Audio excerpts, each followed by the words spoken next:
the 9 envelopes is being submitted voluntarily by Usec Mercado, and for this committee to keep it as part of the supporting evidence that was claimed through her affidavit, Mr. Chairman. Thank you, Mr. Chairman. Rodante Marcoleta. With the indulgence, of course, of Congressman Suwan. Yes. Thank you, Mr. Chair. May I be allowed to raise some procedural issues? Congressman Marcoleta, you are not a member of this committee, so therefore you are not allowed. I think, Mr. Chair, we have yet to resolve that because, as you said in the last hearing, my removal as a vice chair of this committee was a plenary action.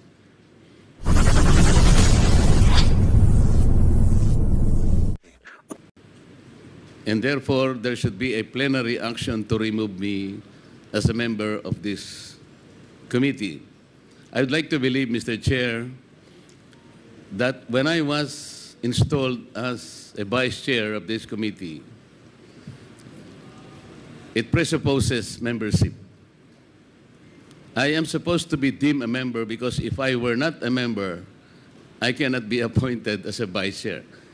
The officiality of that is the position is only a privilege, but membership is organic. So until and unless that was to be resolved, Mr. Chair, I think you have to recognize me as a member of this committee because even if I admit or I will probably accede to you that I am not a member, kahit hindi po ako member sa committee ito, being a member of the House of Representatives, I have the right to make issues and to raise issues. That's why I'm asking your permission to do so, Mr. Chair. You can at any time make a manifestation. In fact, I've been recognizing you po. But with respect to the issue of your removal, the committee is not in the position to answer that. Maybe you can question the Committee on Rules. Sila po ang proper committee na po pwede pong sumagot. Yes, Mr. Chair, that is correct. The only reason why I answered you back because you said that I am not a member of this committee. I should not have raised that at all had you not said it. But may I continue, Mr. Chair, in raising some procedural issue because during the first hearing, I know that the very basis of this inquiry in aid of legislation was the privileged speech delivered by Honorable Valeriano. And I would like to make of record, Mr. Chair, although I was unable to do that during the first hearing, the privileged speech shouldn't have been allowed at all based on our rules. Our rules specifically states that no one can be allowed or avail the privilege hour if the concern he is to raise in his privileged speech principally and directly relates to a bill under consideration. At the time, Honorable Valeriano, Mr. Chair, delivered his privileged speech, the General Appropriations Bill was already filed on August 27, 2024. He took the floor on September 3, and therefore, any concern relating to the subject matter in the budget or in the bill should not have been allowed at all. And then, this morning, I saw the agenda, Mr. Chair. There was an additional agenda added in this committee, and this is supposed to be the manifestation raised by Congresswoman Louis Stroh. And I saw in the notes that it was taken up as motu proprio matter, Mr. Chair. On procedural matters, I don't know how it should be done. Because motu proprio, to my mind, is something that would indicate an official action taken without formal request from another party. And so my question, Mr. Chair, is how did the committee took it on a motu proprio basis when it was a manifestation taken by another party? I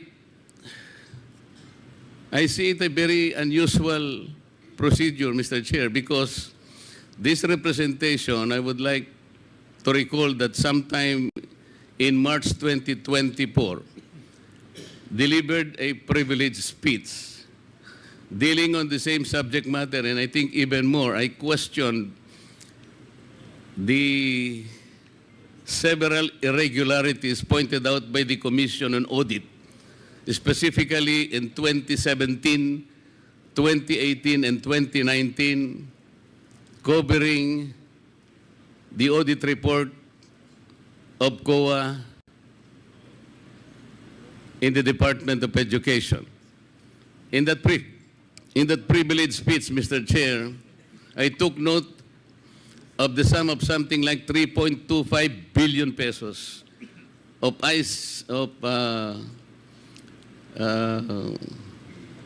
information communication technology packages. As noted by the Commission on Audit at the time, Mr. Chair, there were no adequate supporting documents. Unfortunately, that privileged speech was not even referred to the department or to the committee, to any committee, either the Committee on Education or the Committee on Good Government. And so my question, Mr. Chair, is how is it special, or how special can a manifestation issued during the budget committee hearing that this committee, this good committee, already took it as a motu proprio action, subject matter to be covered by this hearing. So parang there is no consistency, Mr. Chair. Parang I would like to volunteer, Mr. Chair, that a copy of my privileged speech delivered on March 15, 2021, entitled Co-Bodies DepEd. It was not even referred to any committee, Mr. Chair. When I exposed several irregularities in the Department of Education as audited by the Commission on Audit, I would like to volunteer that this be made part of the documents that might be taken up by the committee in regard to any investigation with regard to DepEd. In this particular privileged speech, Mr. Chair, I even question a particular law. It's Republic Act 8047. This is a law enacted in 1995. And in that particular law, it prohibited DepEd, then called DEX, the time, Mr. Chair. DEX at that time was already prohibited from procuring and publishing the books. And it should be relegated, or it should be transferred to the private sector publishers. For more than 25 years, Mr. Chair, the DepEd did not follow the law. It's Republic Act 8047. I've been pointing out to them several times already. But there was no investigation done on that matter. How is it that a manifestation issued during a budget hearing be taken up as motu proprio when a full privilege speech dealing on the same subject matter, and even, I think, more appropriately described as more complete, but it wasn't taken up, Mr. Chair. This is all, and I thank you very much for allowing me. Thank you. Thank you. Duly noted. Congressman Lord and Suwan. Please proceed to your interpellation. Thank you, Mr. Chair. Good afternoon, everyone. I would like to address my questions to the Department of Education.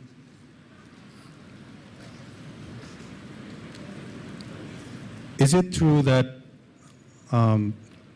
the Department of Budget and Management Government Manpower Information System stated that the DepEd has 46,703 vacant positions out of 1,030,897 authorized positions as of May 2024? Is there such a report from the DBM?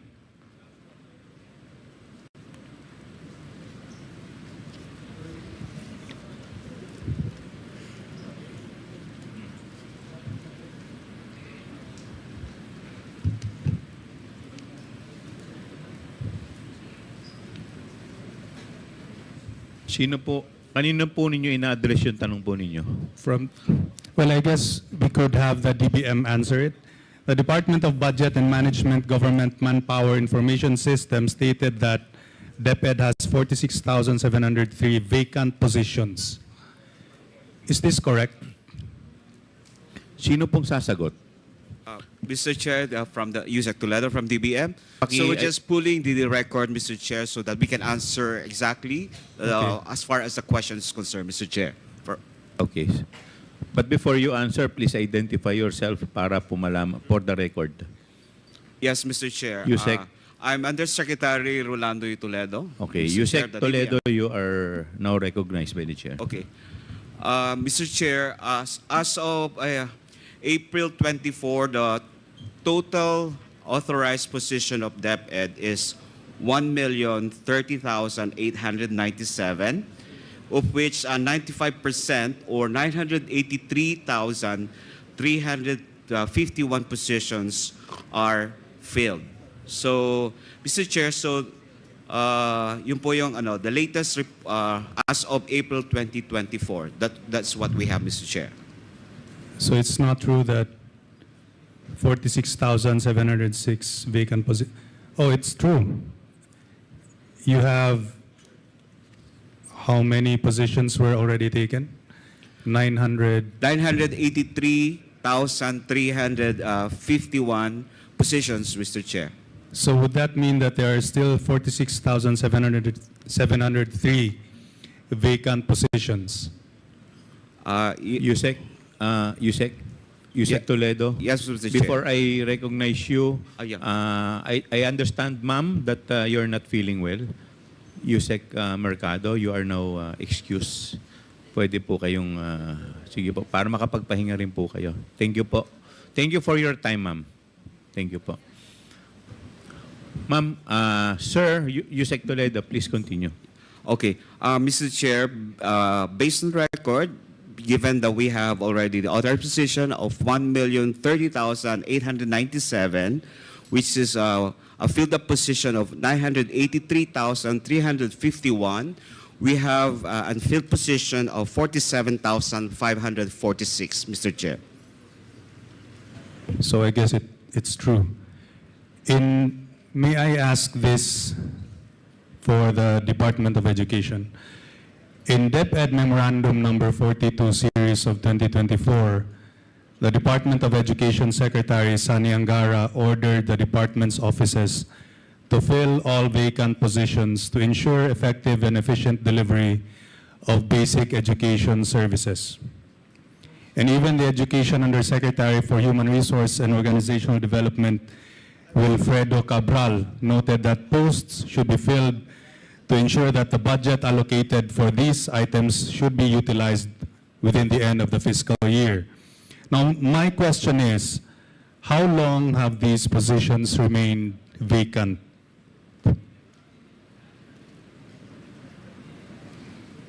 Mr. Chair.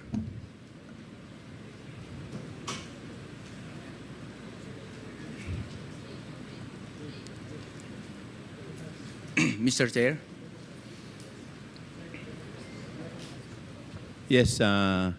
Usec? Sino Oh, I po? see. Sino pong Cabral? Yes po, I am. Okay, you are recognized. Thank you. Good afternoon, Mr. Chair and Your Honors. These vacancies have been existent for quite a while, but I would like to clarify that out of the 47,000 mentioned, this includes all CTI items, hard-to-fill items, and that includes all other positions, both teaching and non-teaching. As to how long, this is a series of natural vacancies, as there are promotions, and some of which are newly created for a particular fiscal year. So how many of these vacant positions were there as of December of 2023? Were there around 40,000 vacant positions as of December 2023? That's correct, Mr. Chair. We noted that as of December of 2023, there were already vacancies that we noted close to about the number as mentioned, Mr. Chair. How about as of December of 2022? Was there the same number of vacant positions? Mr. Chair, I beg your indulgence because I was not the HR at that time of the fiscal year mentioned. So in all of those years where there were tens of thousands of vacancies, was there a budget to fill those vacancies? Mr. Chair, Your Honor, all of those positions identified in the DBM GMIS are actually funded when considered regular items. So they were funded by the DBM and yet we were not able to fill them.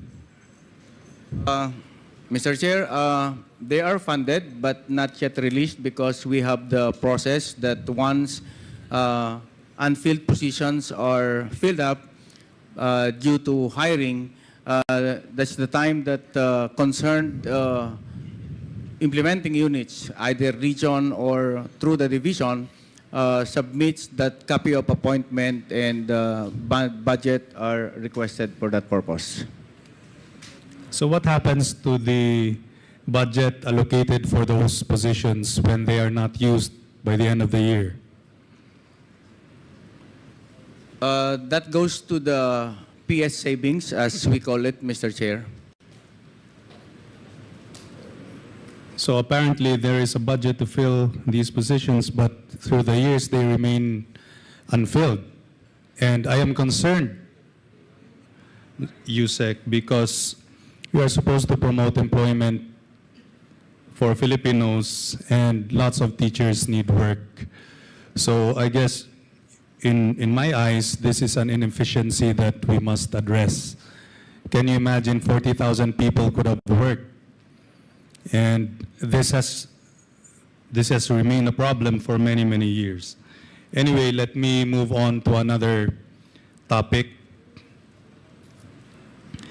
So we have under the Basic Education Facilities Fund of the Department of Education for 2023, the department had a total target to build 6,379 classrooms with a total budget of 23.41 billion. Is that correct?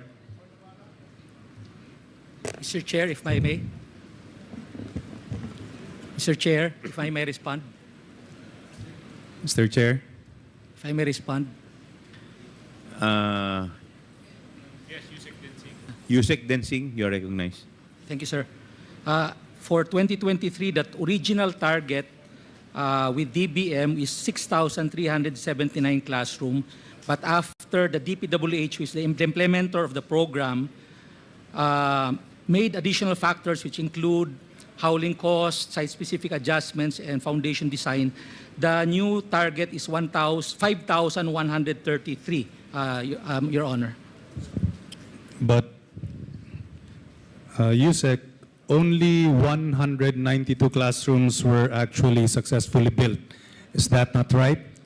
Mr. Chair, if I may. For 2023, Mr. Chair, the new policy was really to do multi-story, primarily because of the absence of buildable space. So for 2023, 39% of the classrooms are one-story, 61% is multi-story.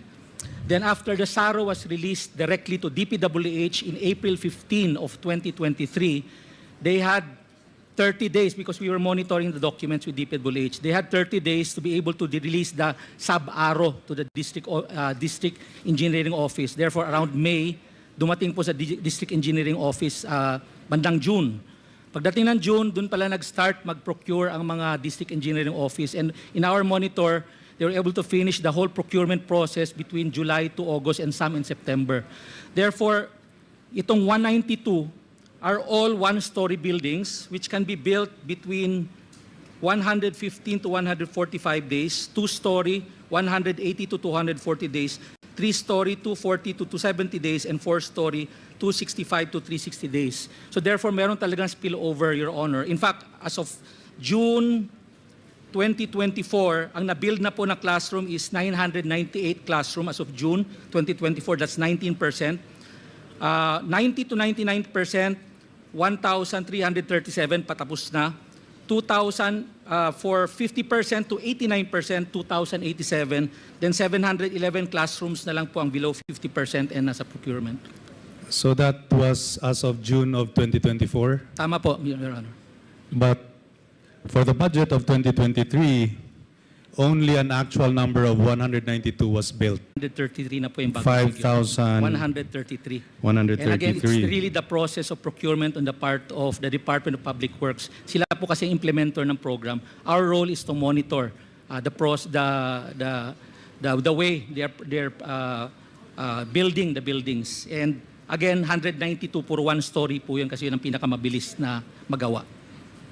So 192 out of 5,100 is still a very small percentage. Now, on 2023, meron po tayong Basic Education Facilities Fund ang DepEd, tama?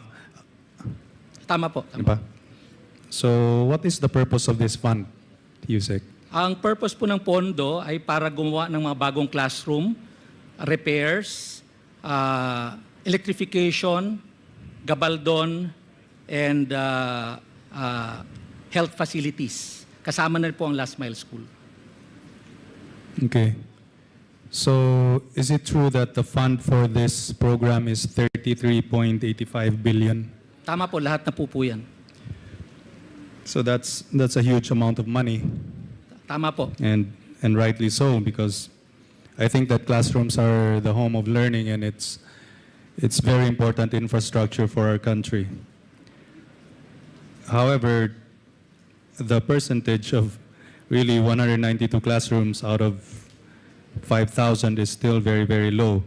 Now, is it true that the DepEd made a target to repair 7,550 classrooms in 2023?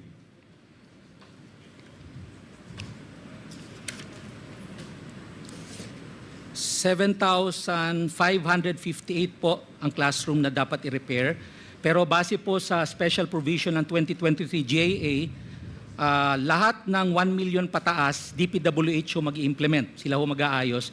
Lahat ng 1 million pababa, DepEd po. Therefore, sa 7,558 na targeted classrooms for repair, 208 lamang po ang i-repair ng DepEd kasi yun lang po ang 1 million pababa. Ang balanse po na 7,508 ang magre-repair po niyan DPWH po. So you were able to repair the 208 classrooms? Yung 208, tapos na po yung 208 kasi yun lang pong nabigay sa amin, less than 1 million. And the rest are supposed to be repaired by the DPWH? Tama po yun.